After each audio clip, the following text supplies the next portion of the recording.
You're now listening to Sound Talent Media. Check out more shows at soundtalentmedia.com. Hey, what's up, everyone? I'm Matt Migaki, the vocalist of Cryptopsy and the host of the Vox and Hops Metal Podcast, where I sit down with fellow metal musicians. We talk all about their lives and music while sharing killer craft beers. If you've ever wanted to sneak backstage and share a beer with one of your favorite musicians, well, Vox and Hops is the podcast for you. This week on the podcast, I dropped a killer episode with Kelly Schaefer of Atheist. There is this episode and over 440 other ones to help you enjoy life, metal, and craft beer. So what are you waiting for? It's time to become a Vox and Hops head. Cheers! Hey folks, what's going on? Welcome back to another episode of the podcast. We're here with some more glorious conversation for your ears, and I really hope you enjoy this episode, because I had a great time recording it.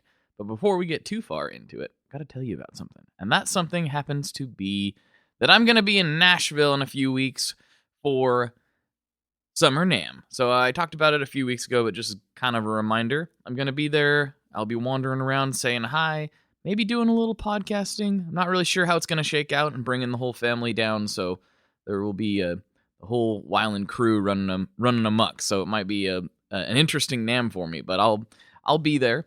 And I know there's a shindig going on with String Joy and Chicago Music Exchange. Not Chicago Music Exchange, that's today's guest. Eastside Music Supply there in Nashville. They've got a shindig going on Thursday night. I don't know about the times and all the details, but it sounds like it's going to be a good time. So don't schedule anything. That's the word I'm looking for. Don't schedule anything for Thursday night at NAMM, which should be the 25th, July 25th, so here in just a few weeks. So I'm going to be going to that, at least. I know that much. I don't know what else I'm doing the whole time, but I'll figure it out when I get there. So I hope to see some of you there. We'll say hi, we'll fist bump, we'll do all that good stuff. It's going to be a great time, let's be honest. And what else? What else do I have to tell you about? Oh, of course I have to tell you about Sinusoid. Sinusoid Pro Audio Co-Tour out of the great state of Washington. You've got an electric guitar. I'm almost positive you do. If you're listening to this show and you don't have an electric guitar, I'm very surprised. I'm very surprised you were interested enough to tune in today. But, hello to you, non-electric guitar playing person. But if you're like most of us, you probably play electric guitar, which means you got to plug some stuff into some other stuff in order to make your sounds happen. Sinusoid has the stuff that you need to connect your stuff together so that you can make sounds. So if you need instrument cables, patch cables, speaker cables, whatever kind of cable you can imagine, Sinusoid is the place to go. They're awesome people. They have a 100-year warranty. They're making some of the best cables in the business, and they stand behind them. They've been supporting the show for years, so just know if you're supporting Sinusoid, you're also helping support this show. So thank you for all of you people who I've seen a lot of pedal boards with a lot of Sinusoid cables on them lately, so that brings a smile to my face. So go to sinusoid.com and help keep the lights on here, keep the lights on there, and everyone is happy. You get great cables, and you'll get exactly what you need. So go to sinusoid.com and check out all that stuff. We are also brought to you by the wonderful, amazing, great smelling, great tasting, I don't know what other kind of positive adjectives to use, Gun Street Wiring Shop. Gun Street Wiring Shop out of Bend, Oregon. They've been creating custom wiring harnesses for your guitar. Well, maybe not for your guitar, but for many people's guitar. And it should be for your guitar next. See what I did there? If you've been having any problems with your guitar wiring, you got scratchy pots, maybe there's not enough high end poking through, something just isn't quite right, Gun Street Wiring Shop is the place to go. And if you don't see exactly what you need on the site, feel free to email Sean and discuss your harebrained idea, because he's just the guy to make it a reality. So make sure you go to gunstreetwiringshop.com and check it out. Okay, I think that's all the house cleaning for today. So without further ado, we'll get right into this episode with Mr. Shelby Pollard from the legendary Chicago Music Exchange. This is very exciting. Been wanting to talk to him for a while. So I'll stop this. I'll stop blabbering. And I'll start blabbering in just a second. All right, here's Shelby.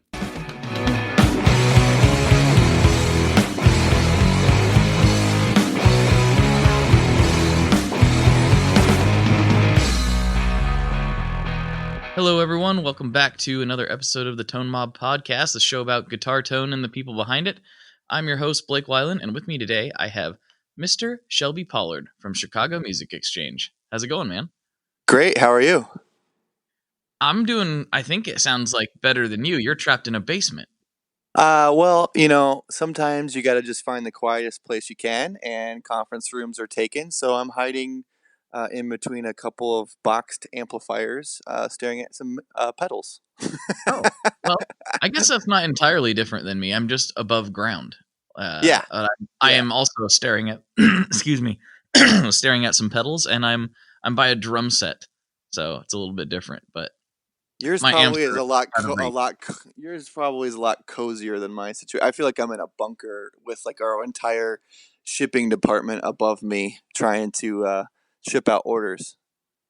Well, hey, the order's got to get shipped, right? Yeah, That's yeah, exactly. you know, Business podcast doesn't or stop no because of podcast. podcasts. Exactly. You got business must go on.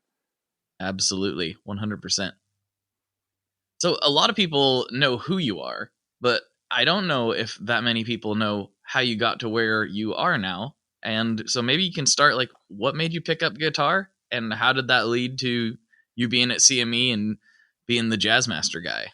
Yeah, sure. So I've been playing since I was 13 or 14. Um, I had been gifted a little harmony guitar from my grandmother for Christmas, and it sat underneath my bed for about a year.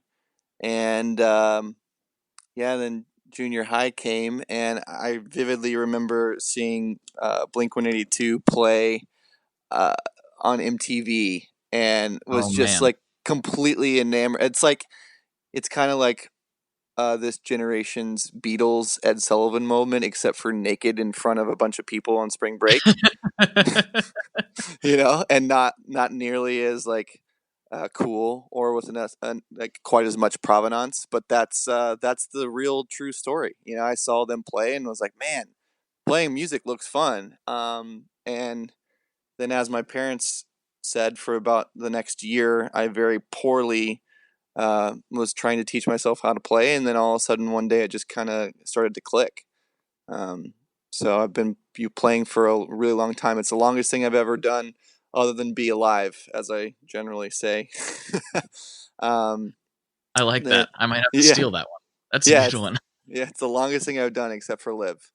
Um, and then fast forward many, many, many years, I moved to Chicago and had been I moved here and with the idea of being in a band, and I was living in Central Illinois and working at State Farm, and I was 18, and I was like, I can't do this for the rest of my life. I have to get out of here now. If I don't get out of here now, like I'm just gonna live here for the rest of my life. And then I moved to Chicago, and I had uh, an audition one night, and being really young and naive, I was too tired to take my gear in the house, and so my car was broken into and all my gear was stolen. So Oh no. for about 3 or 4 years after that, I was an acoustic guitar player only, because that was the only thing I had left. Oh man, that's rough. Yeah, yeah. I learned my. Now I kind of neurotically and pretty notoriously at this point. Like, I will, if anyone's doing anything after the show, I have to go to the rehearsal space or back to my house first, because I don't want to ever experience that ever again. Because it was pretty rough.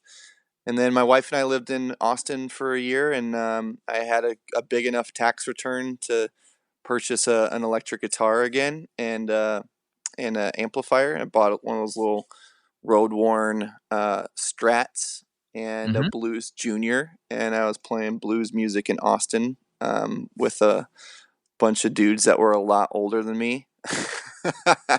um, and that was really fun, and I ended up, coming back to Chicago after a year of living there and continuing to play music here, and um, became familiar with this store at that point, and came in as a customer for the first time, and um, played my first vintage guitar. I'll tell you that story later, because I had to lie my way through that experience, which was pretty funny.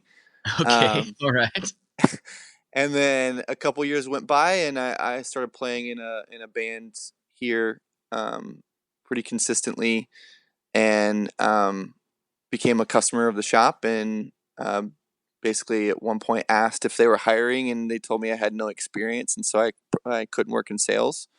So I had many jobs over the years, but right before I worked here, I was a bartender, and I was also a photographer, and so I had started this blog to kind of get in the habit of taking photos on a daily basis.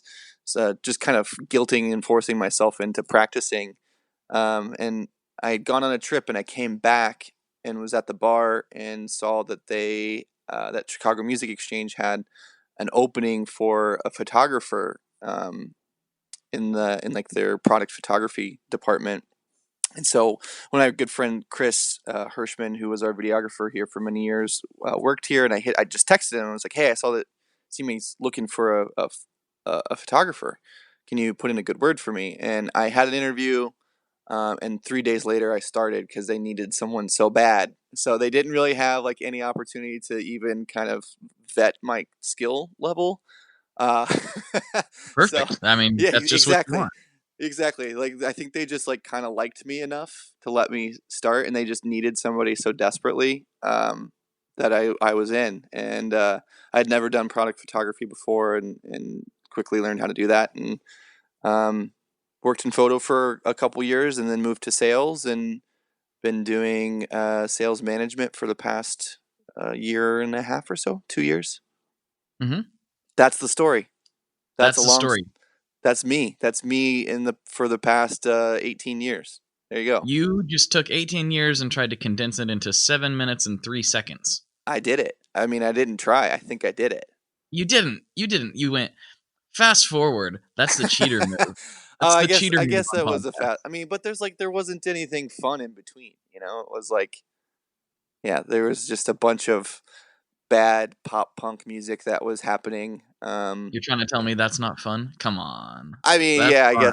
I guess so. My wife and I went back to my hometown. I grew up in a really small town in Southern Illinois, and we were just down there a couple of weeks ago, and there's this park there called Burrell's Woods, and there's a pavilion there, just like a picnic pavilion that is where me and some of my friends played our first show.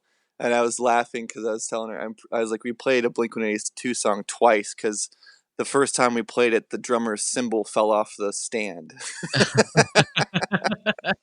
It was just the best, worst first show ever. Played a lot of birthday parties. It's just you're 15 years old. What are you gonna do? You're gonna book the pop punk cover band in town. I once jumped into a pool with all my clothes on afterwards. Yeah, After you the did. Because it was there was an 8-year-old birthday party we were playing at. So just like punk rock things like that.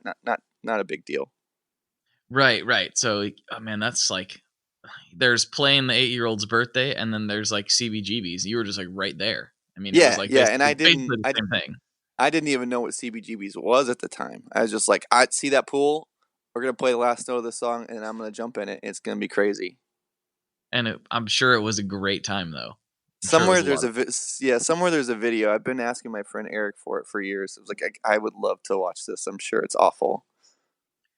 I have recently been. I don't know what the word. I haven't been actively doing anything about it, but I've been thinking about. There's a VHS tape of me and my high school band playing Battle of the Bands in Yeah, high school, and it's not good. I remember that, but I do remember watching it back after we played the show and thinking that wasn't as bad as it was in my head. But now I'm wondering if as an adult it would be even worse than it was in my head. So but it's also a VHS tape, so I have to find it. It's in my parents' stash somewhere, yeah, and then I have to figure out how to play it because I don't have a yeah. VHS player right now. But it's a I think similar that vein. Yeah, I think that we're all still at some level of that. I don't. Maybe this isn't as bad as I thought it was. Like I think whether it's a high school video or jumping into a pool at an 8-year-old's party, I think that we all still kind of are blighted by this like that might have been really bad, but maybe it wasn't as bad as I thought it was. Yeah, like maybe it was actually really cool. Maybe it was Kind of like cool, but sometimes it's not. I was gonna say, kind of like if Keith Moon was still alive, rest in peace, obviously. But I have a feeling that anyone that was there when he drove the Cadillac into the swimming pool was Yeah. probably like that. Like now, like all these years later, looking back, like that was actually kind of awesome. But at the Yeah, time, I'm sure. it was probably awful at the time. I'm sure it was terrifying. Like, oh my Oh God, yeah, this person just drove a car into a pool. yes. Yeah. And now it's like Yeah. you didn't do that, did you? I Or you didn't like have a you? car. I wasn't old enough to drive. So Okay, it was all right. an above ground pool. There wasn't a lot of options. So You did what you could though for I the did. kids. I did. Yeah, exactly. That's fantastic. So I would be remiss if I didn't ask you what started this Jazz Master love. When did the Jazz Master Love Fest kick in for you? It's kind of one of the things you're known for.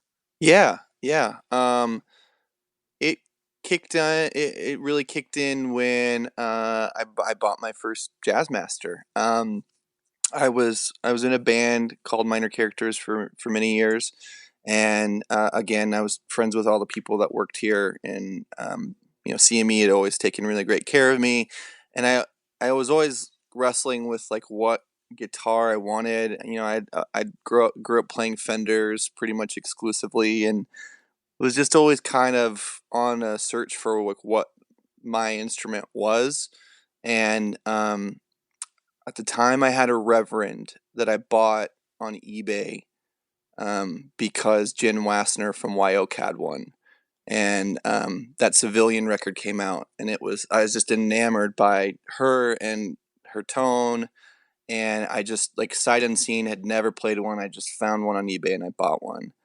And I had that and a thin line telly. And I was playing both of them, and I've never been really much to care too much about switching guitars during a set.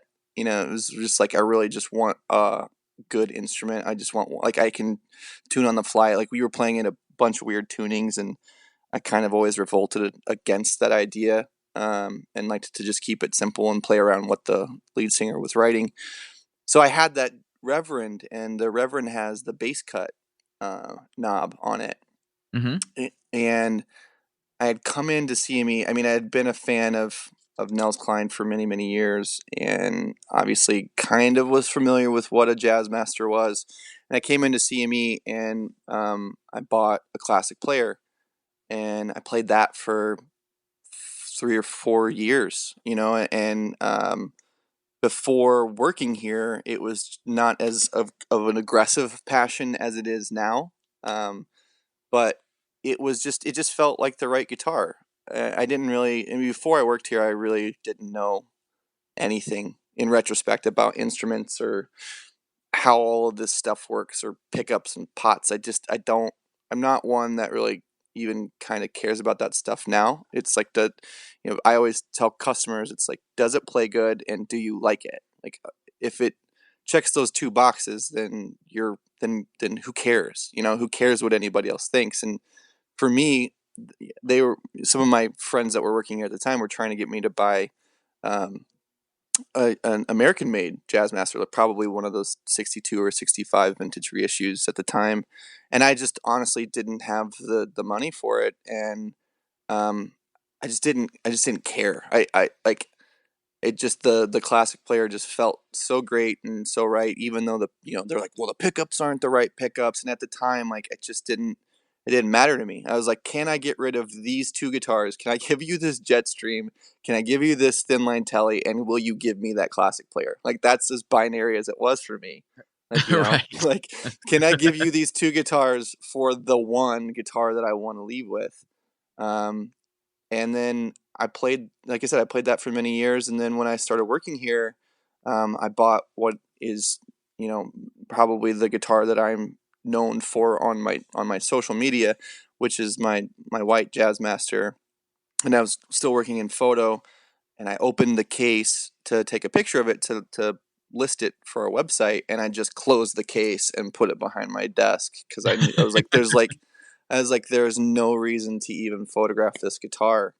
And really, that guitar led me to the knowledge that I have about the instrument, the passion that I have for the particular instrument, the just the story. Like I still look at it today and kind of just scratch my head and think about it because it's a total mutt and a refin, and so there's some things that like kind of always still make me question what it is, and so like that or never ending like quest for like trying to understand that guitar is really what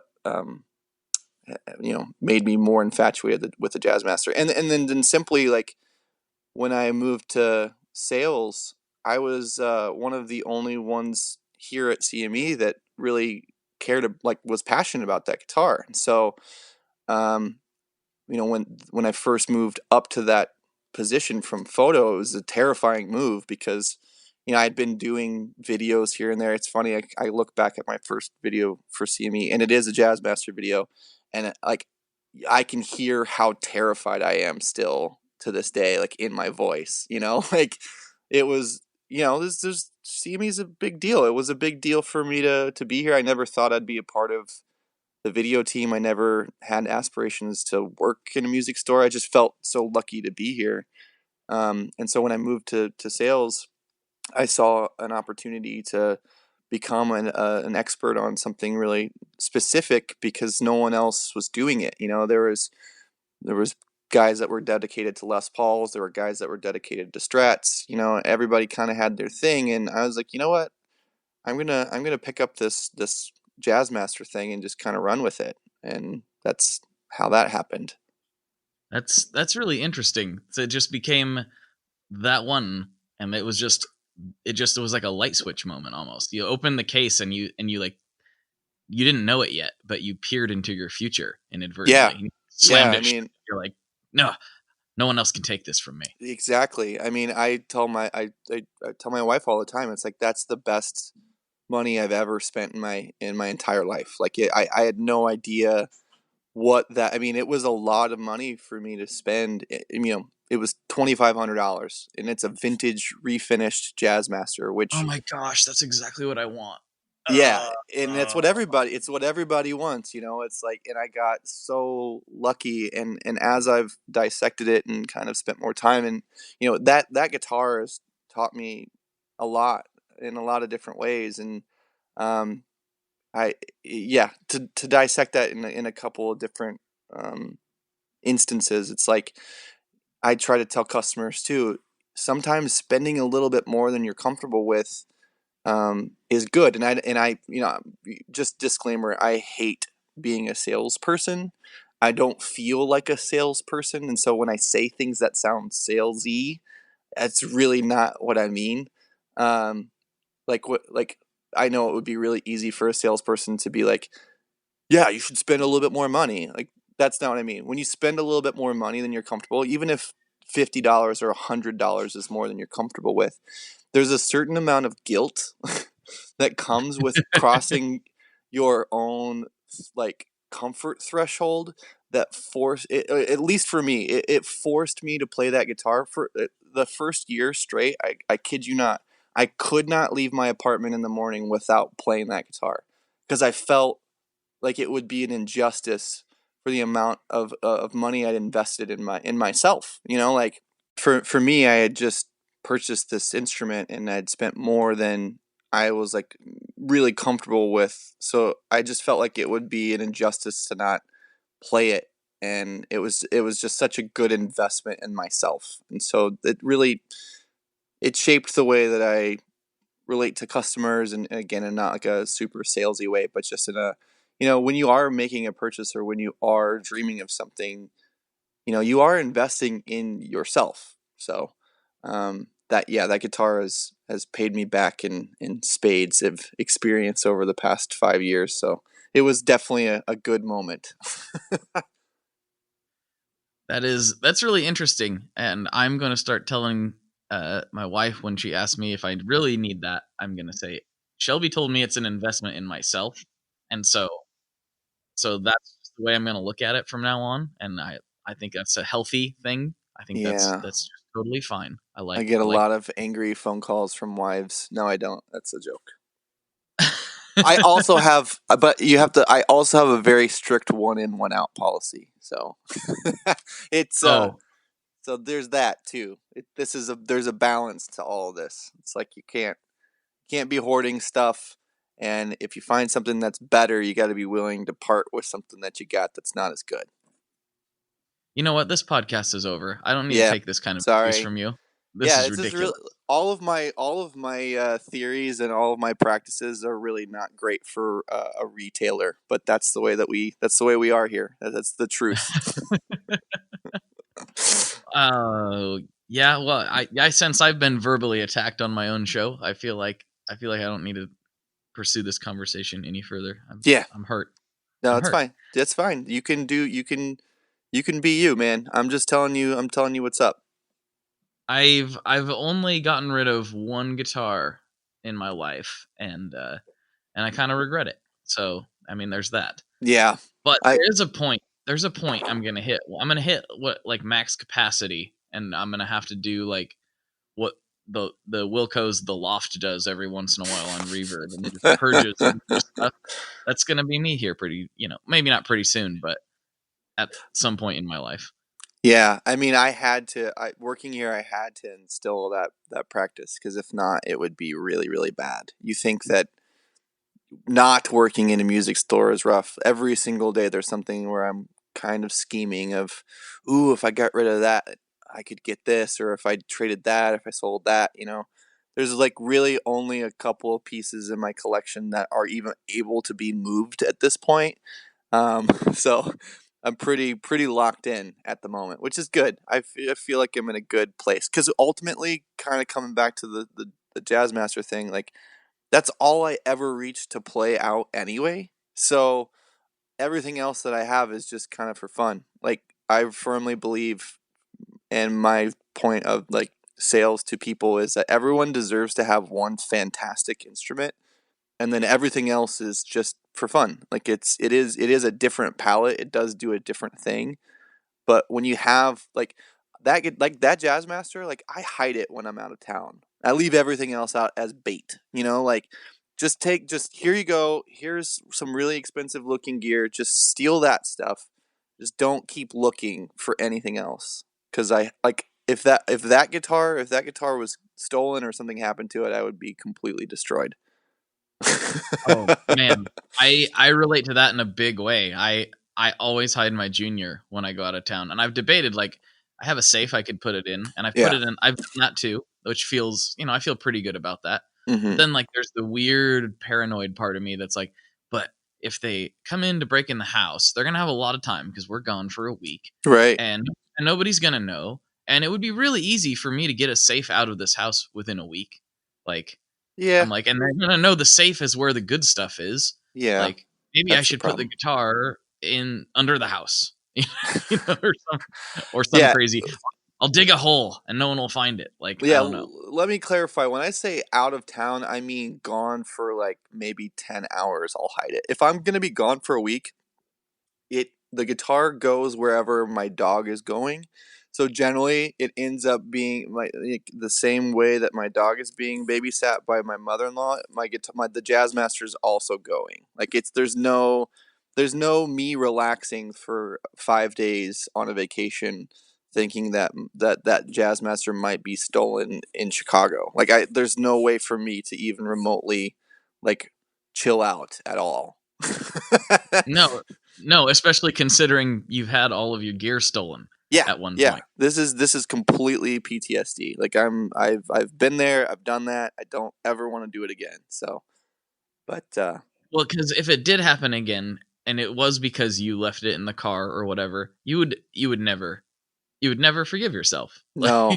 No, and just take the precautions. I Just just take the precautions now. I fantasize about like, oh my god, this jazz master's gonna get stolen. Like, thankfully, CME has 3 vintage buyers, and they can scour Reverb, and people would probably help me find it. And good luck trying to sell it. Like people know, like that's how deep it goes. Like I already I've already visualized the search and rescue party for it. Oh man, we have similar wiring. I've been like, Yeah. there's a lot of photographs of this one on the internet. Yeah. Like, It's going to be hard, like man. Good luck. from a lot of different angles. Yeah, like, I wouldn't like to be the guy that Yeah. was trying to pull that one off. I'm So, cursing the future thief. He doesn't that's even know right. it yet. He's already He hexed. may not even exist. Yeah, but exactly. he's been hexed. Oh man, the good old Pollard hex. Yeah, it's So strong. do you do voodoo or do you practice Santeria or what's your thing? Oh no, I don't do either. I really, no. I was just trying to get a feel for what kind of hex we were working with here. It's Not that I literally really know the difference. it's the hex that just came out of my mouth. That was the extent of the hex. That's the extent of my hex experience. It was just that the word was in my brain and then it wasn't. Well, what the hex? Yeah, I know. Oh, that was a bad dad joke. Ooh, that was. Ne- Ooh, I Next felt that question, one. Blake. Next question. I felt that one. Next question. This is my show. I'll tell you if I'm gonna ask the next question or not. All right. Well, you had a bad pun. I was helping you move it along. It was a really bad pun, but yeah, story of my life. My whole life is a bad pun. But no, I do want to ask you some specifics about that Jazz Master. So you've dissected it every which way. Mm-hmm. What have you found? What are some big revelations or takeaways you've had from obsessing over this one instrument?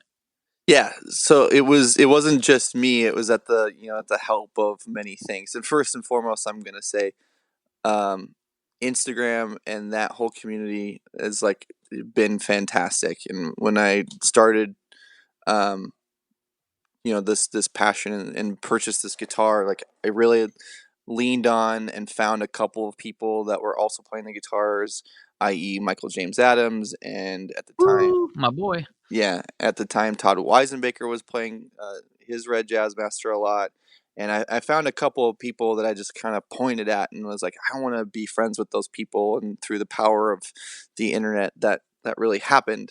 And there's also a gentleman by the name of Jim Shine who had an amazing website up that I recently found him on Instagram, and so now I've been sending him messages when I have questions about things. So. It's not. I can't. And also our vintage buyer Daniel Escariza, who really um, has spent a lot of time with me, and he and I will wrestle back and forth and look at vintage guitars and have a good debate about it. So I don't want to just take credit for the things that I found out over the past few years. It was definitely a communal effort. But when I bought the guitar, it was labeled as a 1965 refin because here at CME we label everything's year by the last possible, the old, the newest possible date on the instrument. And so Okay. the guitar, when I bought it, and the case made sense, and the neck pocket is 1965. And when I bought it, I didn't know anything about vintage guitars really. It was my very first vintage guitar, and um, over the years I started to look at it and learn more and really like scour over that. It was called Jim Shine's Intricacies of the Jazz Master, and I read it and I read it and I read it and I read it, and that I just started to realize that because of this guitar, people started asking me questions about their guitars, and slowly but surely, like I started using my social media um, as an outreach, basically to other people who are interested in this instrument, and I felt like we kind of learned together. If someone asked me a question that was a little bit out of my reach, then that meant that I needed to do more research, and so I would kind of pool my little posse and find out, and then voila, the answer forever. And so as I was doing that with my own guitar, and again, like I said, sometimes I still stare at it and scratch my head. I'm like, all right, cool. The whole instrument is just a complete weirdo to me because it has a very late 1965 stamp on the neck. I think it's October, which means, in theory, it could be, or it should be, a bound board with dots, Right. or possibly blocks, but it is unbound completely.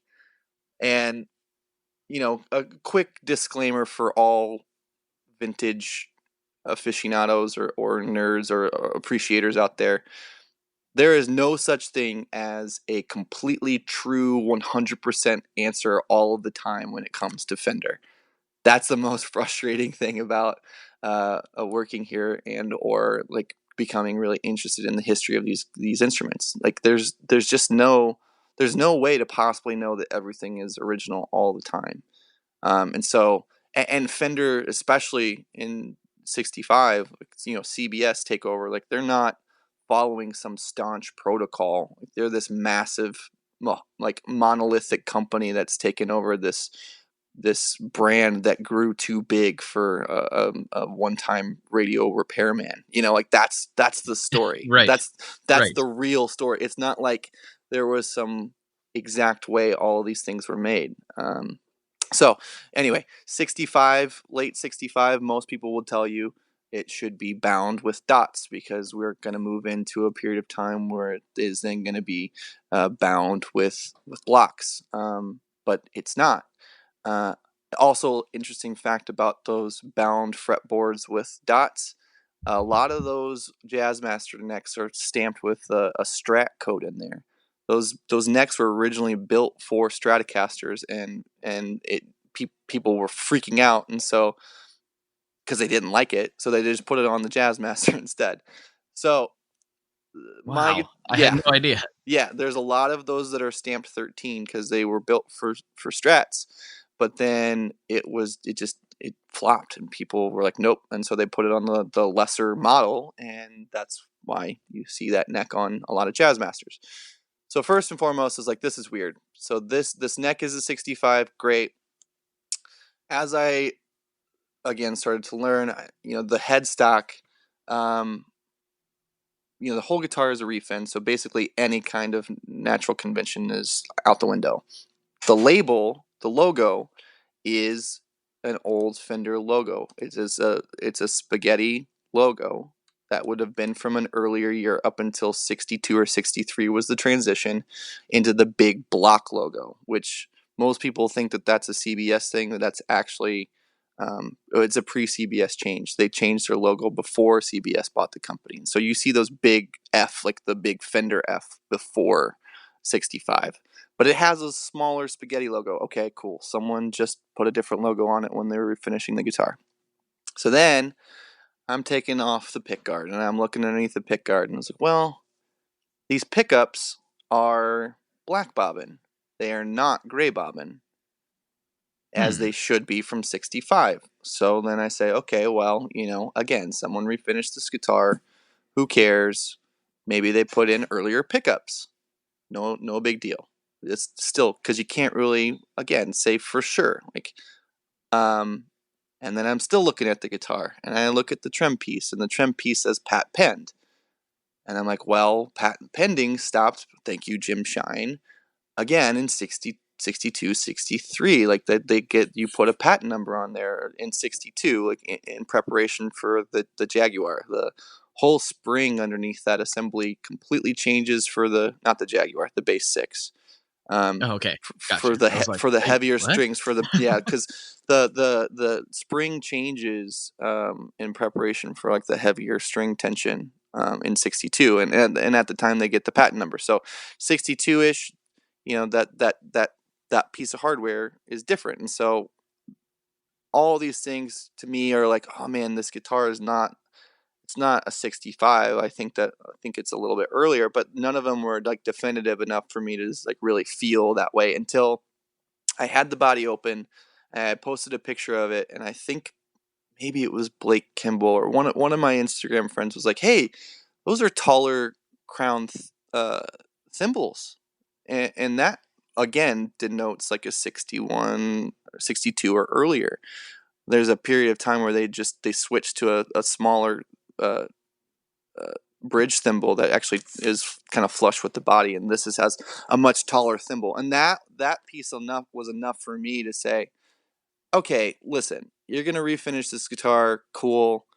I get that you maybe put a different tailpiece on there. I get that maybe you put the better pickups on there, but no one really wants to go through the trouble, especially if I'm assuming in the 80s this refin was done, to pull the thimbles out and then put them back in into what's like a really thick, heavy polyurethane finish.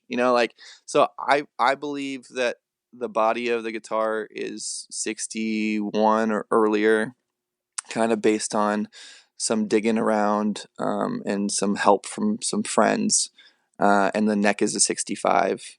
But still, like I said, the logo is different. It's just a complete weird mutt, and I love it. And it's such a puzzle to me. That's so excuse me, that's so crazy. Like that thimble part, especially. Like it's almost like why? Why would you take the time? But like I don't know. It's all I have a thing. I almost prefer, I mean, obviously my wallet definitely prefers guitars like that to perfectly, original, unique, or not unique, perfectly original, like vintage specimens. I Yeah. like the guitars that have a story. They're more interesting to me. That guitar that you have is a perfect example of what I'm looking for, because you can probably relate to this. Several years ago, one popped up on Craigslist. It was kind of similar story. I don't know about like all the details, but it was Yeah. a 65 and it was a white refin, and some of the original burst was kind of poking through in just the right ways, and I was Cool. like, I want it. I want it so bad, but there was absolutely no way that was going to happen at that point in my life. I had no money. Yeah. So it was like going to school and working, and it was just like that was never going to happen. But ever since then, that guitar is stuck in my head, and yours is a very close example of kind of the same vibe type of thing. But Well, man, thank you from for taking me through it. Oh yeah, absolutely. I'm sure there's still so many things I'm going to learn about it, and that's what's cool. And it's like kind of like, because it's not pristine and it's not like sacred. I'm not afraid to to take chances. Like the pots aren't original. I put a 250K volume pot in it because I was so tired of rolling the volume back and like losing all of this audio. I put the mastery on it because I was like, I just want this thing to play, and that's my experience in general with what the industry calls player grade guitars, is that they're actually generally better instruments because someone took the time to put frets on it or to make upgrades that make it a player. Like I've played more vintage Strats, Tellys, and Jazz Masters than a lot of people, and most of them are really bad. That's not something that's really talked about pretty openly or in an accepted way in this industry, but it's just true. Like something that's completely pristine generally isn't that great. Like it just sat in. It just wasn't It was not played. played for a reason. Yeah. It just wasn't played. Like okay, great. It's clean. It's awesome. It's gonna go to a collector. I get the provenance of that. I understand the collection side of what it is that we do.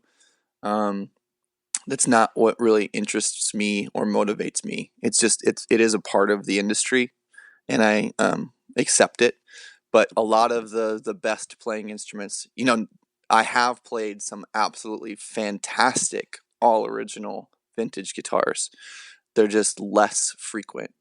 We had a 52 Gold Top about a month ago that I sold, and it was perfect. It was fantastic. The pickups were perfect. The guitar was perfect. It played. It had frets. It just was perfect.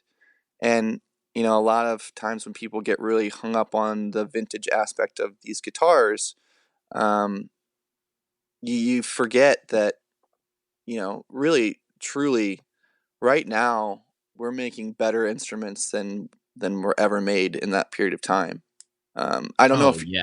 I don't know if you've read the book The Birth of Loud, but I'm currently working through it, and I highly recommend it to you and all of your listeners. It's just a really great dissection of the late 40s into the 70s. I haven't gotten to the end yet. I just kind of am taking my time, but it's just starting out talking about Leo and Les Paul and Paul Bigsby, and just the three of them trying to get the first solid body to the market, and why that was important. And it just does a really great job of putting all these things into perspective. And basically, Leo Fender had to hire George Fullerton, a competitor at the time, to come and help him undo a ton of mistakes on some lap steels. Like they were all so bad. Like he had to bite his tongue and like ask a competitor to come help him overnight, like fix all of these problematic instruments. And so, we do a really good job of holding up this history on a pedestal, but you forget some of what the history actually really was. That's interesting. Who wrote that book? I can't remember. I think it's Ian Port. Ian Port, The Birth of Loud. Okay, cool. Yeah, it's very good. We had it was just sitting here. We were selling it at the store, and there was an extra one. I just borrowed it and started reading it. And it was just, and the truth of the matter is, poor Paul Bigsby really got the short end of the stick. There's a part where Leo Fender sees Merle Travis's Bigsby guitar for the first time in Fullerton during a show, and he like walks up to him and says, "Can I borrow that?" He just borrows Merle Travis's Bigsby guitar for like a week. But yeah, it's a fascinating read, and it really does like a good job of putting some perspective around some of these events that we like look back on and kind of just take for granted, because it's just something that you grow up with. Like, even whether or not you love or hate Clapton. I just was reading the part of where it was just like talking about like the Clapton is God thing, and like putting the framework around like, oh my God, the only reason that the Les Paul is still a conversation piece is because Keith Richards and Eric Clapton bought these cheap guitars that Gibson said, you know what, this is an old man's jazz guitar. The Les Paul was a complete flop, and all of a sudden here comes this punk kid that just turns these Marshall amplifiers up as loud as he possibly can, and that is what happened. Like we just listened to Layla and we're just like, oh, whatever, I've heard the song a million times. But I don't know, sometimes as a music fan, because first and foremost, I think of myself as an appreciator of music and history, and trying to put yourself into the shoes of hearing that music for the first time. They did a great job explaining like Dylan at the Newport Folk Festival in '64 too, like just blowing people's heads off with the Fender Strat. Like, people were like shocked. It was like an all-out assault on their their senses. Like, they had never heard music that loud before, ever. Like, can you even remotely contemplate that, and how different it is now? I mean, it's hard to imagine. I mean, my entire life, a Les Paul has been like, in my mind, it's always been the weapon of choice for kind of harder rockers and like metal guys. Like, I mean, Les Paul customs have always been eye candy to me, and that's mostly because a lot of the metal acts I was following at the time were playing these things, and so it's weird to think like our perception of these things is so much different. Like a jazz master, for instance, is a good example. Like, how long were those like the most, or not the most, but one of the just most undesirable things that were relatively easily attainable? And then along comes Sonic Youth and a bunch of others, and everything's completely different. It's like one artist can completely change how the public views and thinks of an instrument.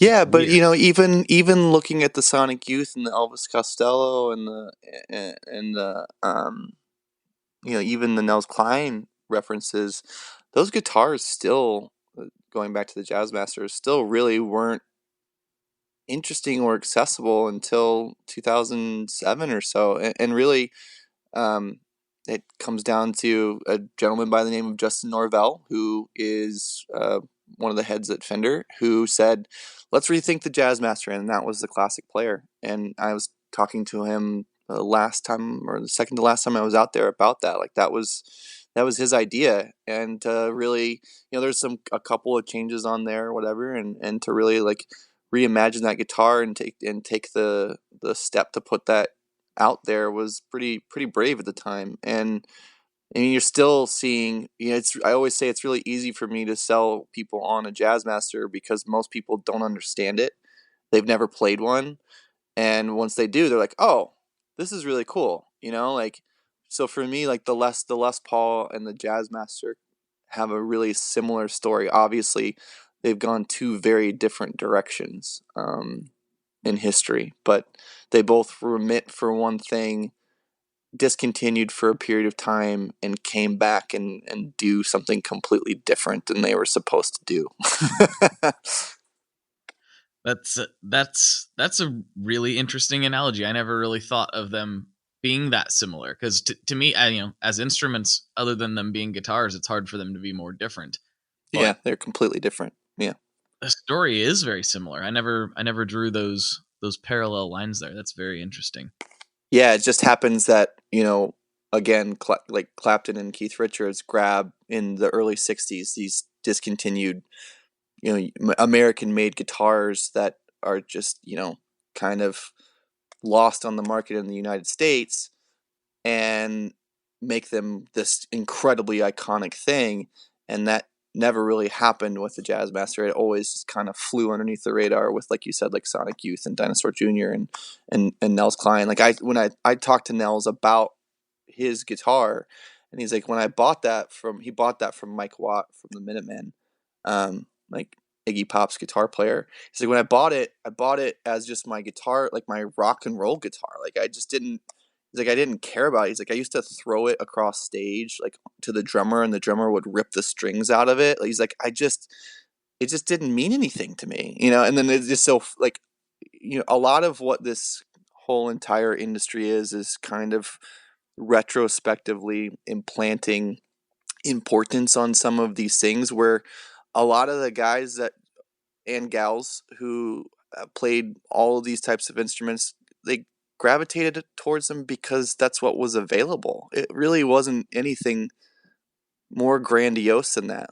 We like to tell big romantic stories about it, but it's just not actually true. Like it just was the weapon of choice, or it's what you could afford, and then looking back on it, we kind of impart this importance on it instead of it being the other way around.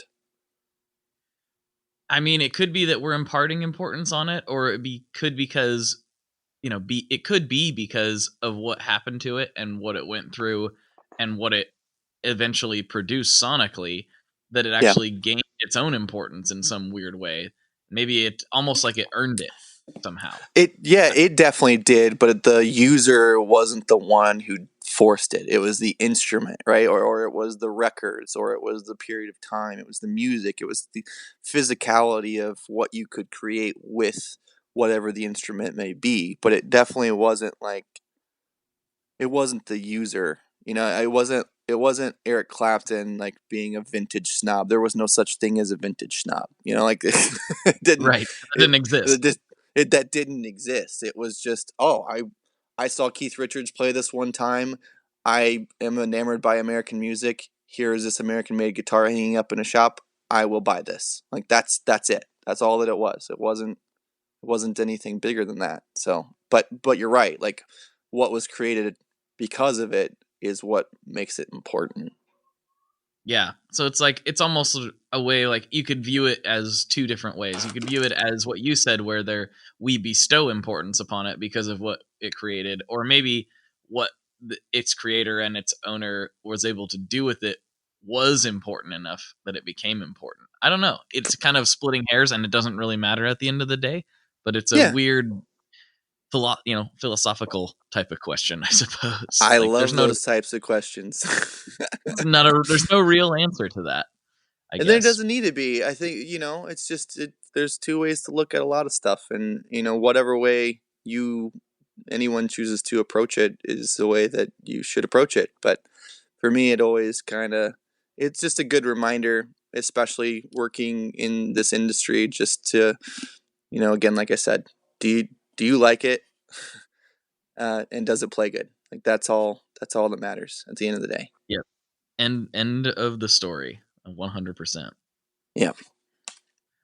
So I remembered last minute, and I really need to get better about this, but I'm me, so I probably won't. I remembered at the last minute to put put out to the Facebook group, the Tone Mob Facebook group, some questions for you, and Cool. most of them, unsurprisingly, revolve around a certain topic, and it's not Jazz Masters. Okay. Yeah, and this is I didn't give people enough time, so there's not a ton of stuff in here, but our mutual friend, I know you know who this is, Mr. Philippe Herndon of Carolina Guitar I Company. love Philippe so much. He's one of my favorites of all time. Oh, he's a legend. Mm-hmm. Mm-hmm. He says, if I want a bowl of tomato soup poured into a loaf of bread, do I need to go to Chicago, or will Panera do? Oh, okay, pizza. I get it. Cool. He's ripping on Chicago deep dish pizza, and that's fine. Everyone can have their own opinion, whatever, but you also have the right to be wrong. Okay, we do. We have the right to be wrong. Now, I don't know that I probably have. I don't know that I've actually put out how I feel about Chicago style pizza, but I don't know that I have a valid opinion, because I've had quote unquote Chicago style many times, but I don't know if it's the real deal because I've never been to Chicago. So I feel like it's not the real deal. No, it's not. I promise you. I promise you. You have to come here, and we can go, and you can have. So here's the deal. Here's what people don't understand about deep dish pizza. You have to understand the Midwestern mentality, and it's really this simple. Do you or do you not want to take a nap after you eat? Like, that's it. Like, do you want to binge on a huge slice of pizza and then go take a nap? You're going to have maybe a beer with your pizza, take a quick nap, go out and do something else. No big deal. No big deal? No big deal at all? No big deal. Right. You got to go to Pequod's. You got to try Lou Malnati's. We can go on a whole tour. It's not, everyone wants to be mad about it. Philippe, we'll talk about this later. But yeah, it's literally the question I get on a more daily basis. Because a lot of times when people are coming into the store, this is the last place that, either it's the last place they're stopping before they're going to the airport, or it's the first place, and so like, where should we go get Chicago's pizza? So I'm just as much of a Chicago tour guide as I am a sales manager, I believe, at this point. I love it. That's fantastic. So the answer though is you do need to go to Chicago. You can't just go to Panera for that. No. You got to go to Chicago. My brother-in-law lives in San Francisco, and we always joke. He's like, there's a bunch of places here that say that they're Chicago deep dish, but they're just not. And I was like, man, when I retire at 35 in a couple years, I'm just going to move. I'm going to move to California, and we're going to make a real Chicago deep dish pizza place. Because it just seems like if there's a bunch of imitators out there, there's a massive opportunity for someone to just go do it well, and then people will freak out. You don't even have to do it that well. You just have to do it that much better than all the people who like never had real good pizza before. You know what I mean? I think so. It's kind of like, like over here, like I will go for a New York style slice, knowing that I'm missing a little something that the Big Apple manages to squeeze into their pizzas. But but if I'm looking around, that's what I'm going to gravitate towards, because that's my jam. Which this did since we're just fully into the pizza mode right now. Yeah, of course. I haven't had lunch. I'm so hungry. Now I'm going to go eat. I'm so hungry. I am too. I'm right there with you. So don't think that we're not suffering the same way right now. Yeah. Okay. Danny Maynard asks, he wants to know, are you a victim of pizza addiction, and how do you deal with it if so? Of course. See, here's the problem with other people that want to trash talk Chicago deep dish pizza. What you're missing is that I just love all pizza. Just period. Like, there's just nothing wrong with pizza. One of my favorite meals of all time is cold pizza from the night before. Like, what is Yes. better than just getting a slice of pizza out of the fridge and just taking a big old bite out of it? Nothing. Nothing is better than that. I will answer the question for you. My wife and I have what we call emergency pizza, which is a gluten-free frozen pizza that is Uh-huh. fantastic. So I'm a lover of all things pizza. And so I can appreciate New York style pizza, Metropolitan, whatever. All pizza is created equal, like humanity. Anyone else that says anything otherwise is being short sighted, and you should open up your mind. Philippe. Okay. Okay. I like it. That sounds like it's spoken like a true pizza addict, and so I'm glad that you're one of us. I'd like to welcome you into our society of pizza lovers. So good. And you've passed the test. You've passed all the tests with flying colors. This is 100% the right answers. You're Thank you. in. Yeah. Thank you. So I don't know how much, we don't have much time left, and I don't know how much you want to get into this, but this was brought up, and also I don't know how much you can get into this. So Okay. there's some trepidation here. But in current events, Evan Mhm. Gundy wants to know, as a retailer, you probably have a unique perspective on this. What is your perspective on the latest Gibson controversy and the lawsuit and all that? Some people want to know if you have a hot take on that. That was. I guess I should have anticipated that one. I wasn't anticipating it at all, but I'm just going through the list here, and I should have know. said that was asked by Evan Gundy. Hi, Evan. Thanks for the hard question. I appreciate it. I will say this. I will say that.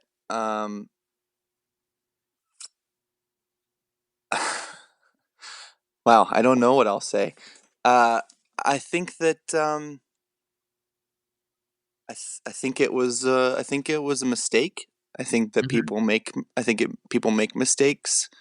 Not to the degree of something like this, but as someone who's been doing uh, demo videos for CME for the past 6 years almost, scrutiny on the internet is some of the most difficult things to deal with, because it's really hard not to take the bait, and it's really hard not to take it personally.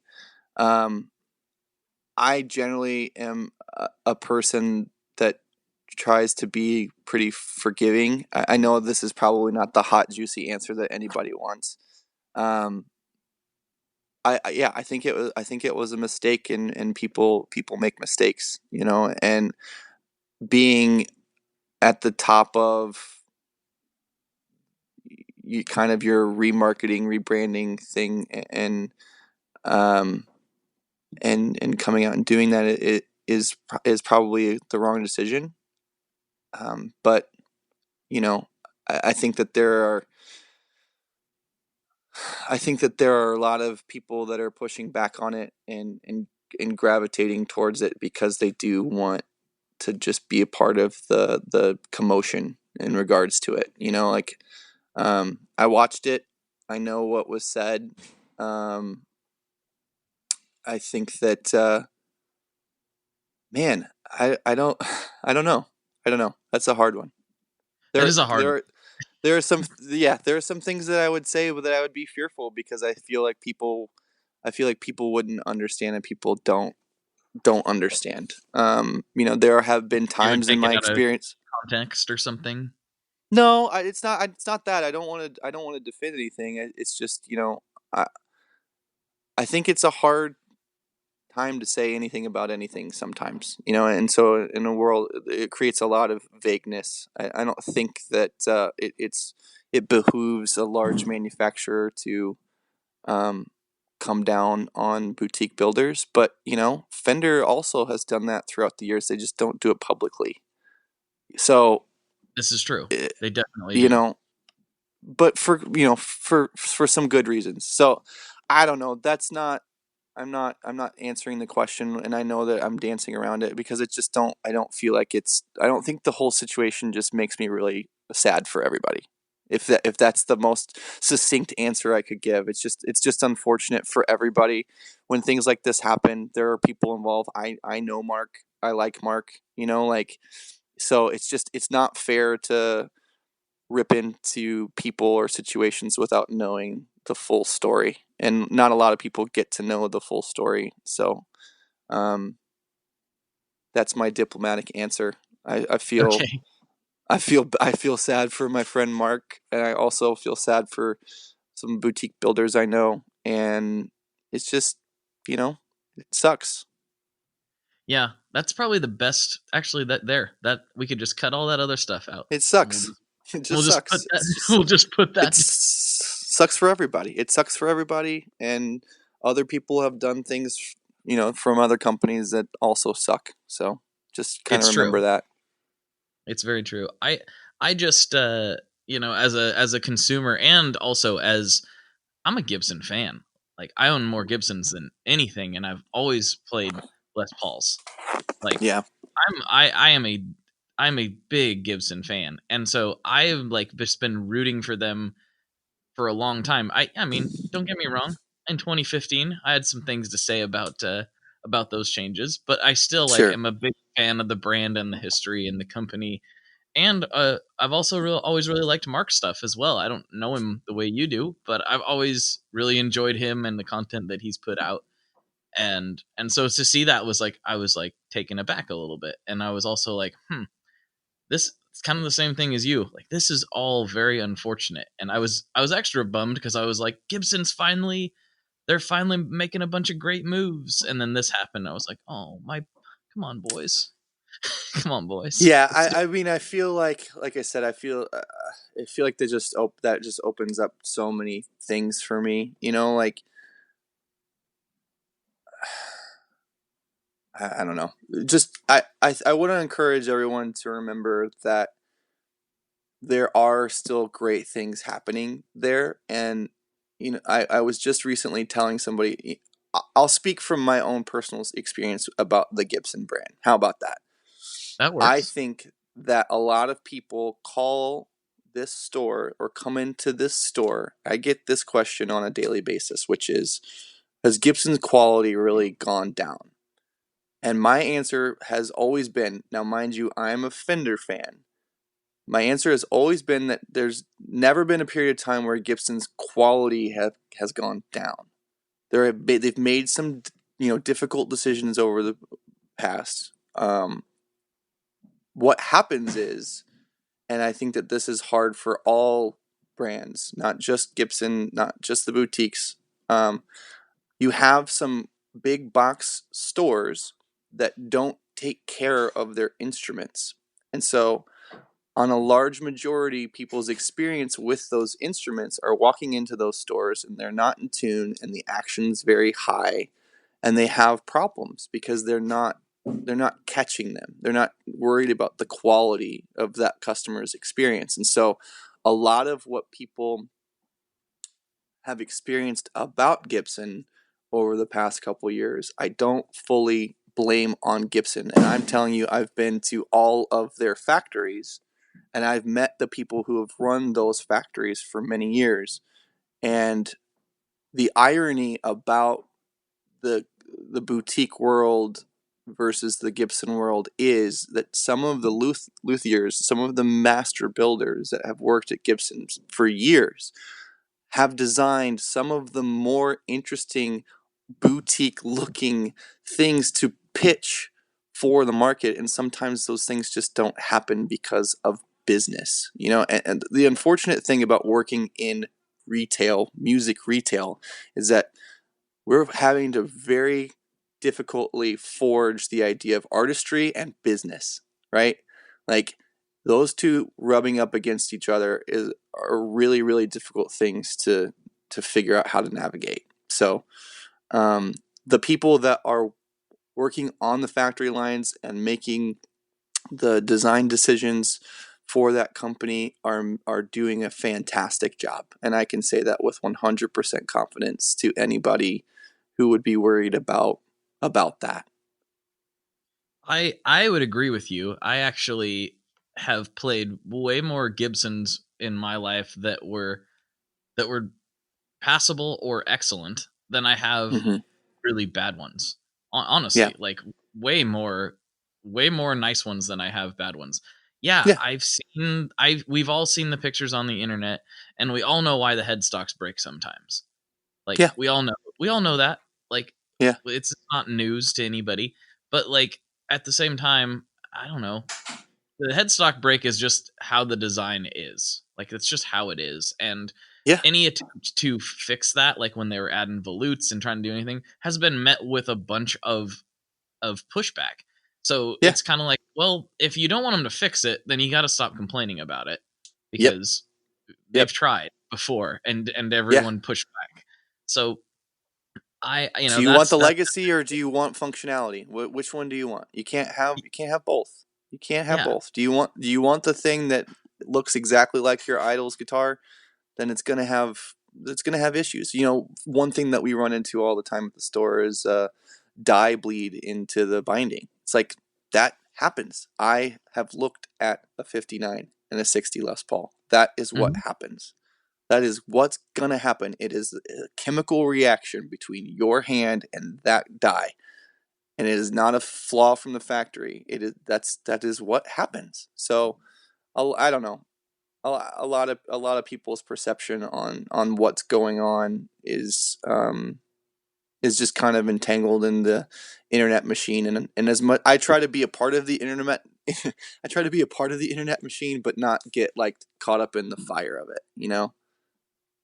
I'm with you. I'm obviously very much a part of the internet machine, but I do try to be, I get outraged about things sometimes like anybody else, but I do try to take a step back and look at things and make, if I'm going to make a statement about something, I try to make it as accurate as possible, and also not just, it's easy to dive into the flame war. That's like the easy thing to do, but to try to be accurate in your responses, I feel is nice, which I think you've done a good job with. Thanks. With kind of difficult segment. Yeah, I mean, that was a hard right turn from the pizza.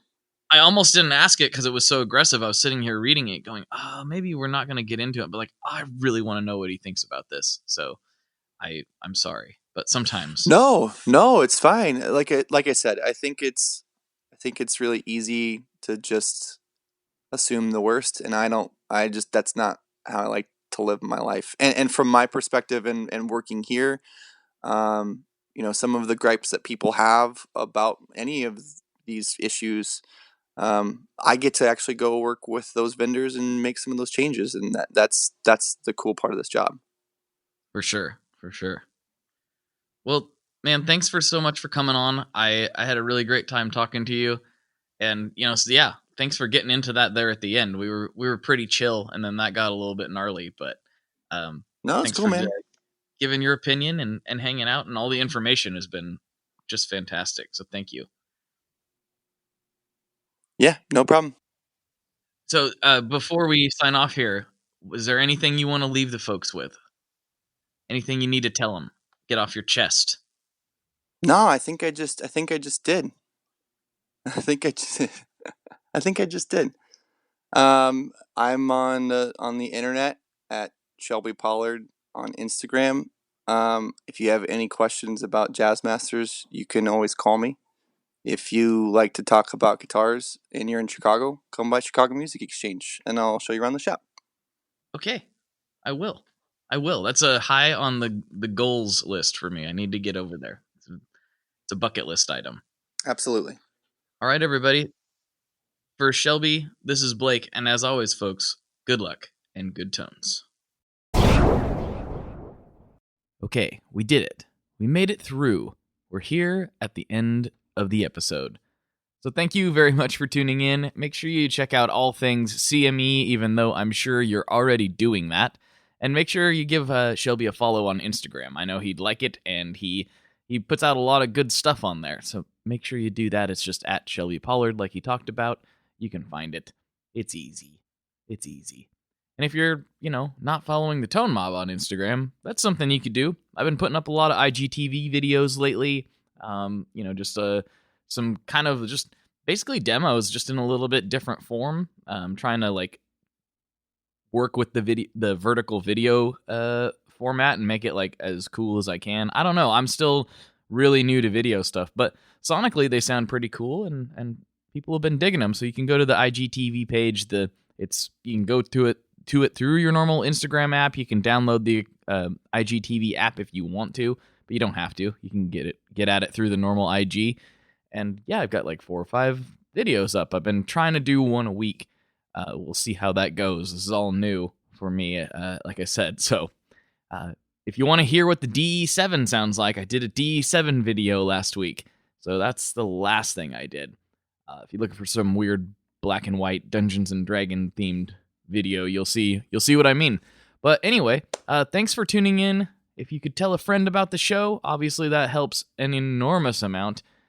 Throw us an iTunes review, and don't forget, if you want to buy gear and help support the show at the same time, all you have to do is go to tonemob.com/reverb for all of your gear purchasing needs, and a little portion.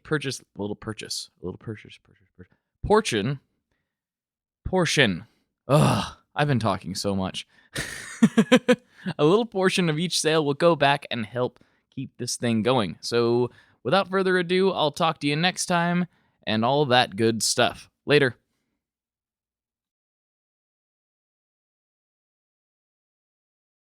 One last thing before we totally sign off here, I just want to remind you that if you do any shopping at Stringjoy, that's Stringjoy guitar strings made in Nashville, that will help me out as well.